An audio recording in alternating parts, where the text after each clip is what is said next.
Greetings, Mount Lebanon families. It's Mr. Finkbeiner coming to you with an important hybrid learning update. We'll cover a few topics in this video. I'll try to be brief so that we can take a quick look at the things that have happened and a quick preview of things to come here in the second term. It's important for us to pause for just a moment and remember and recognize the blessings that we have seen in the hybrid model. God has been so good to us. We've been healthy with no confirmed cases within our faculty, staff, or students. We've been very productive. The days are long and people are stepping up and students are learning.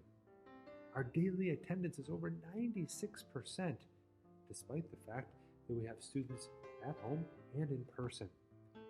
Thank you to our parents. You are amazing. The amount of responsibilities that you have taken on as a result of our hybrid model, it's amazing what you've done. Thank you. To our students, way to go. There's been a lot of adjusting because of our hybrid model, but you've rolled with it and you're doing an excellent job.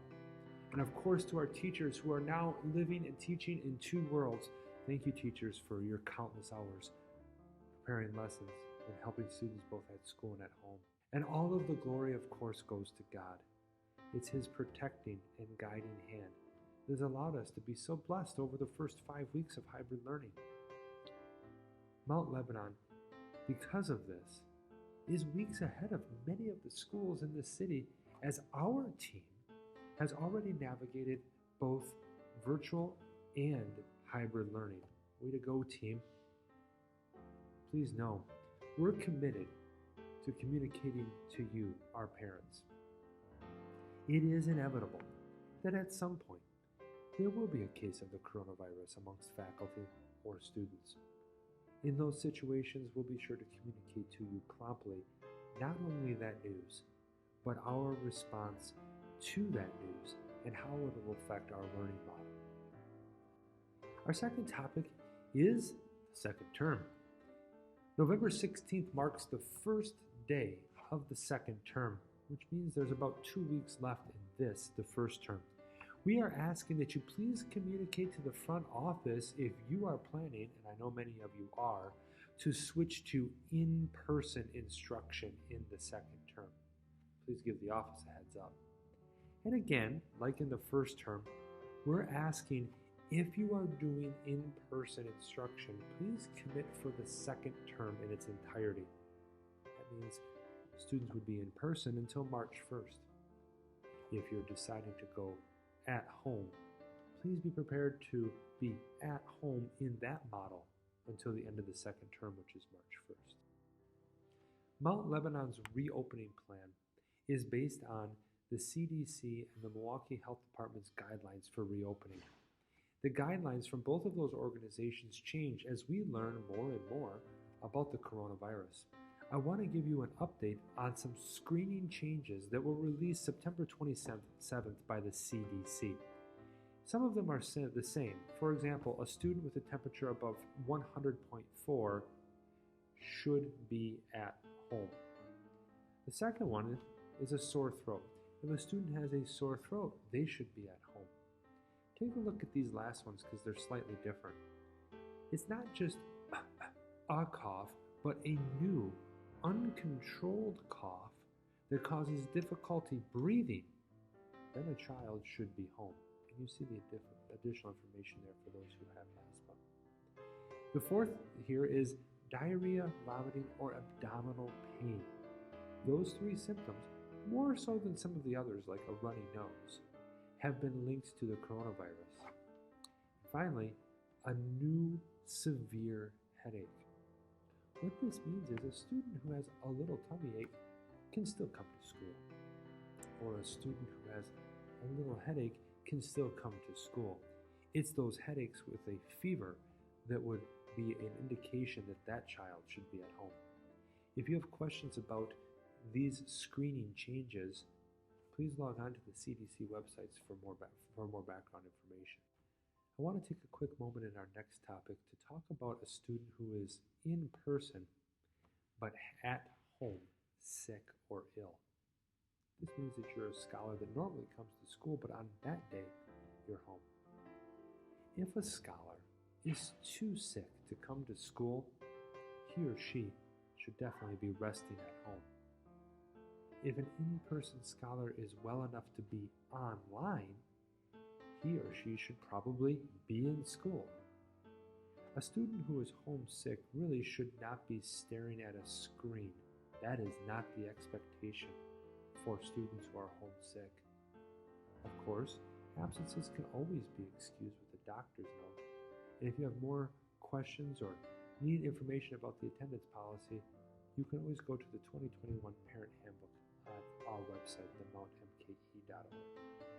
Many of you are already in the process of taking care of our next topic, which is scheduling the reading and math testing.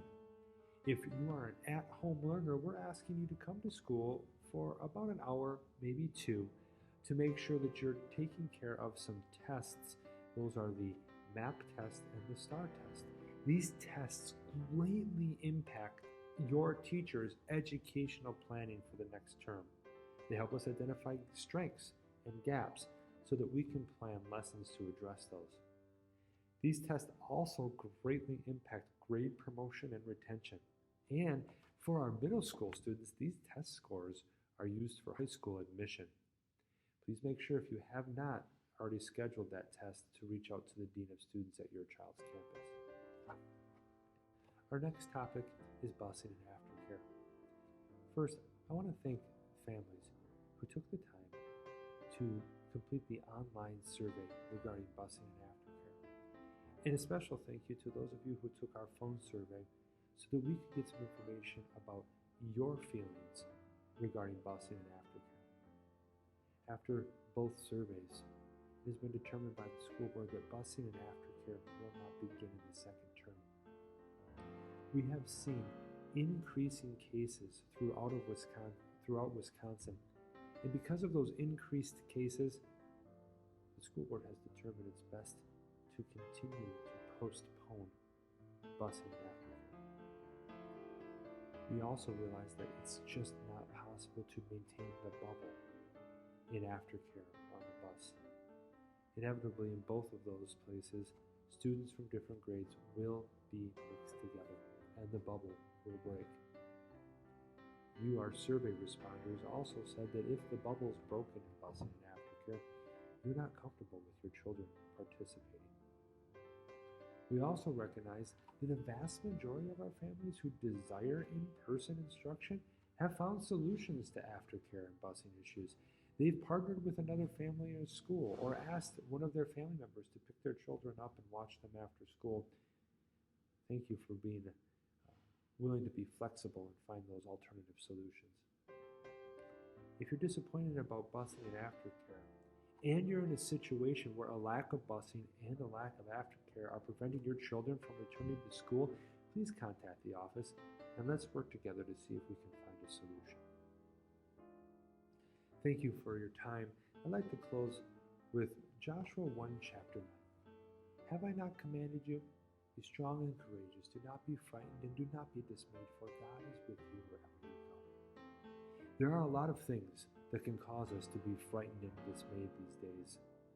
But I want to encourage all of you and remind you, God is with you wherever we go, whatever we face, whatever might cause us to be frightened or might make us feel dismayed. God is bigger. God is greater. God loves you, and He is with you. Please pray that God continues to watch over our family at Mount Lebanon as we continue to work together to give Him glory. Have a blessed weekend. Here are 3 more important reminders as you head into your fall break. First, November 5th is Picture Day, and we're asking all students, both those who are in person and at home, to wear a full school uniform on that day. Again, that's a full school uniform on November 5th, which is a Thursday, normally a dress-down day in DHL gear, but please wear a full school uniform. November 13th is the end of the term, and it has been designated as office hours. There will be no in-person or at-home class, but teachers will be available November 13th to assist students on finishing up any assignments that need to be done before the term is over. And finally, please be on the lookout for more information about parent-teacher conferences. These conferences are November 17th through the 20th.